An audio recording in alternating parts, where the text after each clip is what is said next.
Hola, ¿cómo están? Esta es otra misión de Quimia Ayudas y hoy vamos a ver cuáles son los tipos más comunes de reacciones en química y cómo interpretarlas. Así que vamos a comenzar.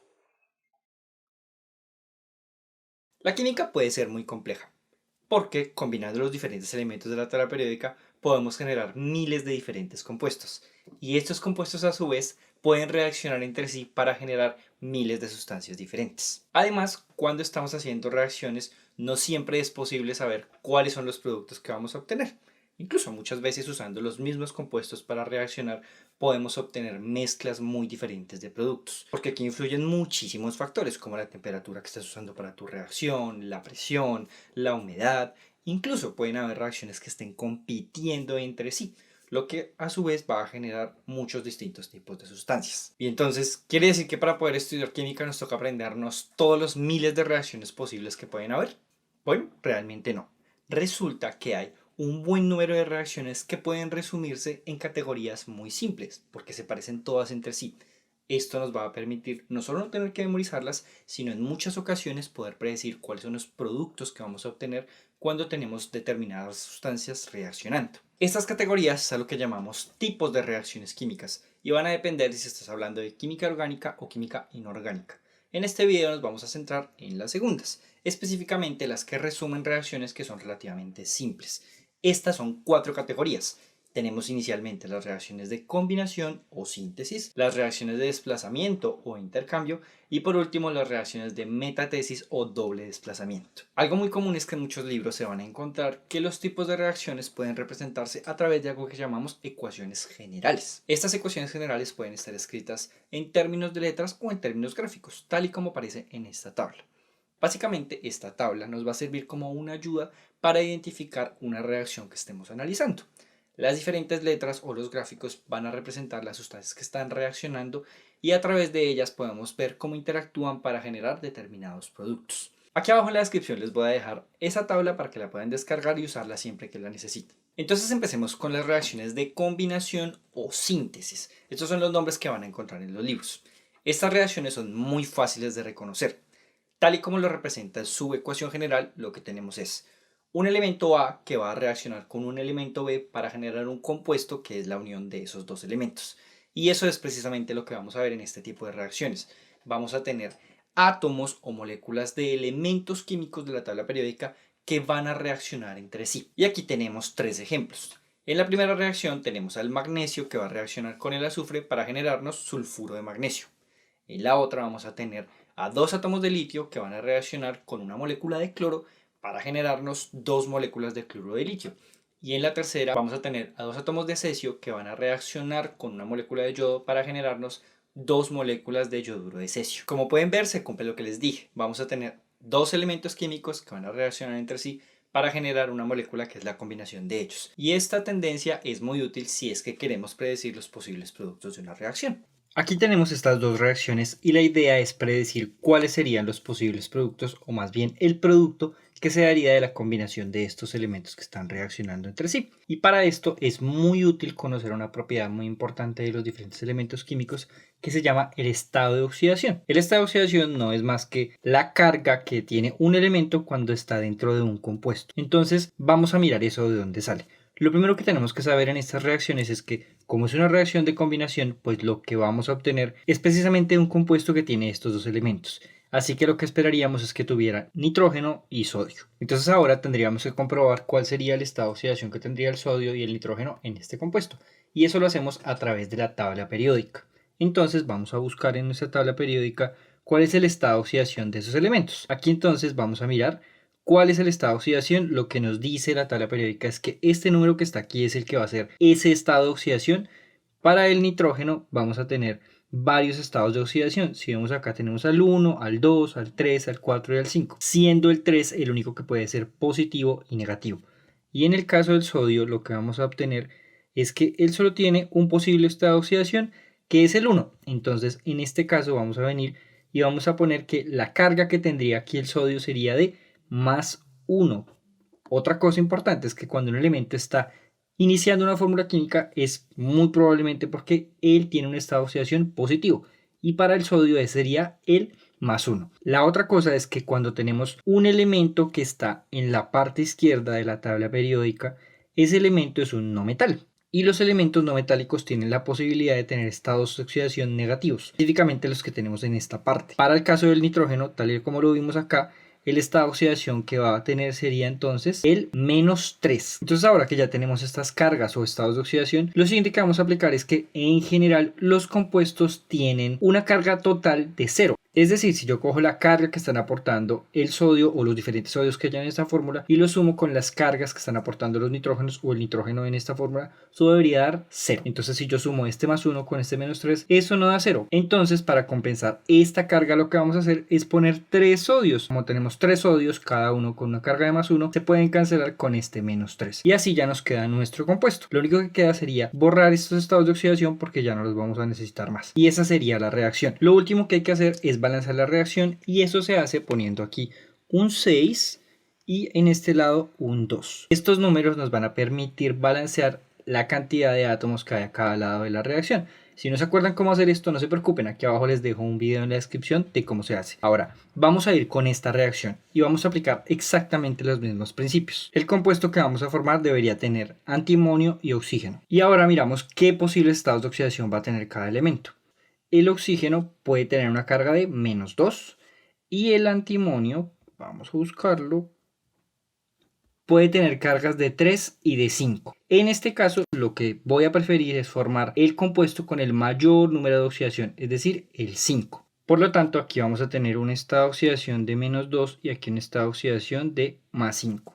Y ahora para igualar estas cargas, entonces, lo más sencillo es poner 2 antimonios y 5 oxígenos. 5 oxígenos van a dar una carga total de -10 y 2 antimonios van a dar una carga total de +10. Por lo tanto, la carga total nos va a dar igual a 0. Y aquí ya tendríamos nuestra fórmula química lista. Y de nuevo, lo último que nos queda es balancear la ecuación, que se hace poniendo aquí un 4, aquí un 3 y aquí un 2. Ahora, dentro de las reacciones de síntesis o combinación, tenemos una categoría especial para aquellas reacciones que se llevan a cabo usando oxígeno como el elemento químico principal. En estas reacciones vamos a tener al oxígeno reaccionando con otro elemento químico o también con un compuesto. Y aquí tenemos unos ejemplos. En la primera reacción vamos a tener al litio reaccionando con el oxígeno para generarnos óxido de litio. En la segunda tenemos lo mismo, pero esta vez con el magnesio, y en la tercera al hierro para formarnos óxido de hierro. Y en estos tres ejemplos también podemos aplicar lo mismo que aplicamos en el anterior, y es el concepto de estado de oxidación. En el caso de todas estas reacciones podemos asumir que el producto que se está generando tiene el estado de oxidación más alto que presenta la tabla periódica el elemento que está reaccionando.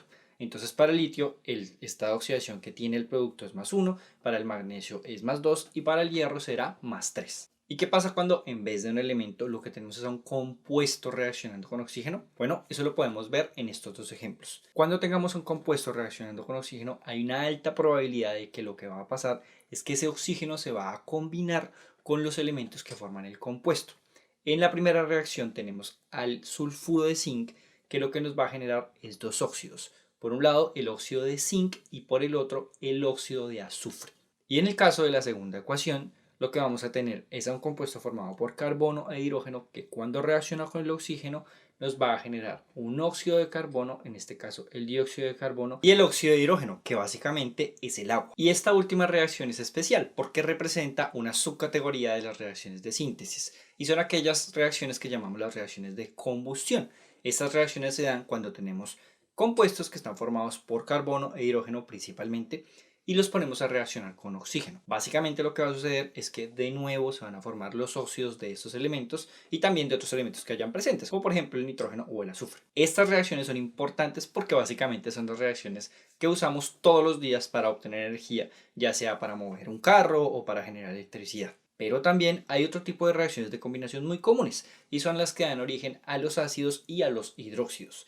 En estas lo que vamos a emplear es el óxido de cualquier elemento y lo vamos a poner a reaccionar con agua. Y la consecuencia de esto es que lo que se va a formar es una molécula que es la combinación del agua con ese óxido. Ahora sigamos con las reacciones de descomposición. Y el primer caso de este tipo de reacciones se da cuando tenemos a un compuesto que está formado únicamente por dos elementos químicos. En este tipo de reacciones lo que vamos a esperar es que esta sustancia se parta y libere a esos elementos químicos. Y eso lo podemos ver en la imagen que tenemos aquí. En la primera reacción vamos a tener al cloruro de plata, que por la acción de la luz va a descomponerse liberando plata y cloro. En la segunda reacción lo que vamos a tener es al óxido de plata, que esta vez cuando le aplicamos calor es capaz de liberar de nuevo plata y oxígeno. Y en la última reacción tenemos al peróxido de hidrógeno, que de nuevo si le aplicamos calor es capaz de descomponerse para liberar agua y oxígeno gaseoso. Esta última reacción es la razón por las cuales las botellas de agua oxigenada que tenemos en nuestras casas o en nuestros botiquines tienen una fecha de caducidad.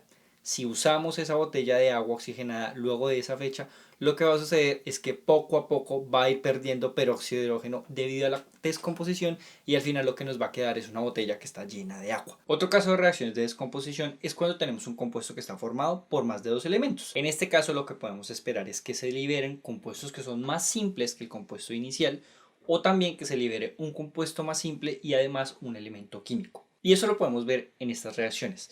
En la primera reacción tenemos al carbonato de calcio, que cuando lo calentamos va a liberar óxido de calcio y dióxido de carbono.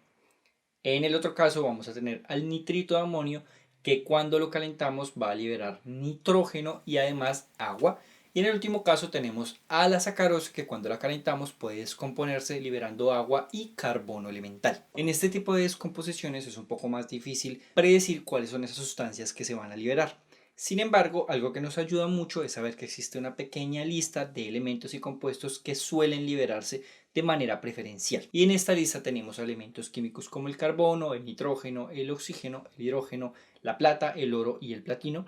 Y en el caso de los compuestos tenemos al dióxido de carbono y al agua. Entonces, si tenemos a estas especies presentes en nuestro compuesto inicial que se va a descomponer, pues es muy probable que ellos hagan parte de los productos de esa descomposición. Y eso lo vemos en estas tres reacciones. En el caso de la primera reacción tenemos a un compuesto formado por nitrógeno, hidrógeno, cromo y oxígeno, y cuando se descompone lo que nos va a liberar es al elemento estable, nitrógeno, y a un compuesto estable, al agua, y lo que nos quedará será el óxido de cromo. En la segunda vamos a tener a una molécula compuesta por hidrógeno, oro y cloro, que al descomponerse libera al oro como elemento estable, también al cloro y al cloruro de hidrógeno. Y en la última vamos a tener a un compuesto formado por cloro y platino, que cuando se descompone libera al platino como elemento estable y también al cloro. Y un último ejemplo de reacciones de descomposición son las que sufren los explosivos. Aquí tenemos a la reacción de descomposición de la nitroglicerina. Como podemos ver, es un compuesto formado por carbono, hidrógeno, nitrógeno y oxígeno, que cuando se descompone libera dióxido de carbono, agua, oxígeno y nitrógeno en forma gaseosa. Y esta es la razón precisamente por la que tiene la naturaleza explosiva. Tenemos una molécula que está en forma líquida y cuando se descompone sus productos están en forma gaseosa. Esto lo que genera es una expansión repentina del volumen, que es lo que significa la explosión. Muy bien, y ahora pasemos a las reacciones de desplazamiento. Estas reacciones también reciben el nombre de reacciones de intercambio, reacciones de sustitución simple o reacciones de reemplazo. Y la ecuación general es la que podemos ver aquí. En ellas lo que vamos a tener es que un compuesto y un elemento libre van a reaccionar.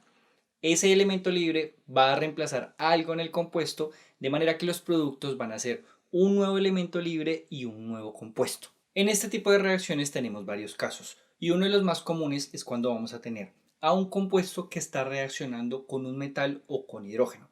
En este caso, el hidrógeno o el metal va a querer reemplazar al elemento positivo presente en nuestro compuesto. Y eso lo vemos en estas reacciones. En la primera reacción vamos a tener al zinc, que está reaccionando con el sulfato de mercurio. Este zinc va a reemplazar al mercurio y en los productos vamos a tener al sulfato de zinc y al mercurio libre. En la segunda reacción vamos a tener al hidrógeno reaccionando con el óxido de cobre. Aquí de nuevo, el hidrógeno va a reemplazar al cobre formándonos agua y cobre libre. Algo que va a ser muy útil para predecir los posibles productos de una reacción de desplazamiento es esta tabla que tenemos aquí. Esta tabla se llama la serie de reactividad de los metales y lo que podemos ver es varios metales ordenados de forma descendente, y también se incluye al carbono y al hidrógeno. Aquí lo que vamos a tener es que todos los elementos que están por encima del hidrógeno son elementos que van a ser capaces de reemplazarlo a él en una reacción de desplazamiento, mientras que todos los elementos que están por debajo del hidrógeno son elementos que van a ser reemplazados por él. Esta es la razón por la cual la tabla nos marca cuáles son esos metales que son capaces de desplazar al hidrógeno cuando reaccionan con ácidos diluidos. y además nos especifica cuáles son esos metales que pueden desplazar al hidrógeno cuando están reaccionando con agua. Y en cuanto al carbono vamos a tener exactamente lo mismo. Aquellos metales que están encima de él pues van a desplazarlo en reacciones de desplazamiento y los que están debajo van a ser desplazados por este. Ahora, si lo que tenemos reaccionando no es un metal con un compuesto, sino un no metal con un compuesto, las opciones son bastante variadas. Sin embargo, hay una que es muy clara y es cuando tenemos una reacción con elementos del grupo 7 de la tabla periódica, es decir, al cloro, al flúor, al bromo y al yodo. A estos elementos los vamos a llamar halógenos y lo que va a suceder es que tienen una reactividad distinta. El flúor suele ser más reactivo que el cloro, este a su vez que el bromo y este a su vez que el yodo, y ese precisamente va a ser el orden del posible reemplazo, y eso lo vemos en estas reacciones. En la primera reacción el bromuro de potasio va a reaccionar con el cloro, entonces aquí el cloro reemplaza al bromo formándonos cloro de potasio y bromo libre. En la de abajo tenemos al yoduro de potasio reaccionando con el bromo, lo que va a dar un reemplazo en el que se genera bromuro de potasio y yodo, y en la última tenemos al fluoruro de potasio que va a reaccionar con el cloro, pero dado que el cloro es menos reactivo que el flúor, entonces no va a haber ninguna reacción de reemplazo. Todo esto es cierto a menos de que el elemento libre que esté reaccionando con el compuesto sea oxígeno, porque en este caso lo que se da son reacciones de combinación en donde se forman los óxidos de los elementos que conforman el compuesto reaccionante, tal y como lo vimos en las reacciones de combinación. Y por último tenemos a las reacciones de metatesis. Estas reacciones también son llamadas reacciones de doble desplazamiento o sustitución doble. Y la ecuación general que les representa es la que tenemos aquí. Básicamente lo que sucede es que vamos a tener dos sustancias que están reaccionando. Estas dos sustancias van a partirse en sus partes constituyentes, generalmente una parte positiva y una parte negativa, y las partes que tenemos van a intercambiarse para generar dos sustancias nuevas. Es muy común que en estas reacciones los reactivos que vayamos a tener son sustancias de naturaleza iónica. Y hay dos características básicas que se necesitan para que se lleven a cabo este tipo de reacciones. La primera característica es que obviamente debemos tener dos sustancias reaccionando, y la segunda es que como parte de los productos podemos tener ya sea la liberación de un gas, la liberación de agua o la liberación de un compuesto estable que usualmente no es soluble en agua. Es decir, si estamos mezclando dos líquidos que contienen estas dos sustancias, vamos a ver un polvo que se precipita al fondo de nuestro medio de reacción. Y aquí hay un ejemplo de reacciones que son capaces de generar sólidos que son ligeramente o completamente insolubles en agua. Estas suelen darse cuando combinamos dos sales. En la primera reacción tenemos al cloruro de bario reaccionando con el carbonato de potasio, intercambiando sus iones positivos y negativos y generándonos por un lado al cloruro de potasio, que es soluble en agua, y el carbonato de bario, que es muy insoluble. Esa es la razón por la cual ponemos esa flecha apuntando hacia abajo en la reacción. Lo mismo pasa en la segunda reacción. Tenemos al nitrato de calcio combinándose con el carbonato de sodio para generarnos al nitrato de sodio, que es soluble, y el carbonato de sodio, que es insoluble. Y en la última tenemos al cloruro de zinc combinándose con el sulfuro de sodio para generar sulfuro de zinc insoluble y cloro de sodio soluble. Este tipo de reacciones se las explico con más detalle en un video en el que explico qué son las sales, cómo se nombran y cómo se comportan. Aquí abajo en la descripción se los dejo. Como podemos ver, las reacciones que hemos visto de metatesis cumplen la regla general de intercambiar parejas positivas y negativas. Sin embargo, hay un tipo de reacciones que son las que son capaces de generar gases. Aquí esta regla varía un poco y va a ser un poco más difícil predecir cuáles son esos productos de la reacción. Sin embargo, hay unos en los que sí que vamos a poder, y lo hacemos con una regla que lo que nos dice es lo siguiente. Si de las dos sustancias que están reaccionando, una de ellas es un carbonato, un sulfito o un sulfuro y la otra es un ácido, entonces lo que se va a generar es lo primero, una sal que va a contener el catión de la sal inicial y el anión del ácido, y además también se va a generar un gas que puede ser carbono, dióxido de carbono, óxido de azufre y sulfuro de hidrógeno respectivamente. Y eso lo vemos reflejado en estas tres reacciones. En la primera tenemos al carbonato de sodio, que va a reaccionar con el ácido clorhídrico. Entonces lo primero que se forma es la sal que contiene el cloruro y el sodio, es decir, cloro de sodio. Luego se va a liberar dióxido de carbono y también se va a liberar agua. En la segunda lo que vamos a tener es el sulfito de calcio que va a reaccionar con el ácido bromídrico. De nuevo vamos a tomar al catión al anión, lo que nos va a formar el bromuro de calcio, y además también se va a liberar óxido de azufre y agua. Y en la última lo que vamos a tener es el sulfuro de magnesio que va a reaccionar con el ácido clorhídrico para generarnos cloruro de magnesio y además sulfuro de hidrógeno que se va a liberar como un gas. Ya sé, esto último que les acabo de mostrar parece un poco difícil, pero realmente no lo es. Y no se preocupen porque no es tan común. Y bueno, nada más. Espero que les haya gustado, que hayan aprendido. No olviden mostrarle este video a 2 personas que ustedes saben que aún no han entendido este tema y por supuesto también a sus profesores para que el conocimiento pueda expandirse muchísimo más. Gracias por ver el video y hasta la próxima.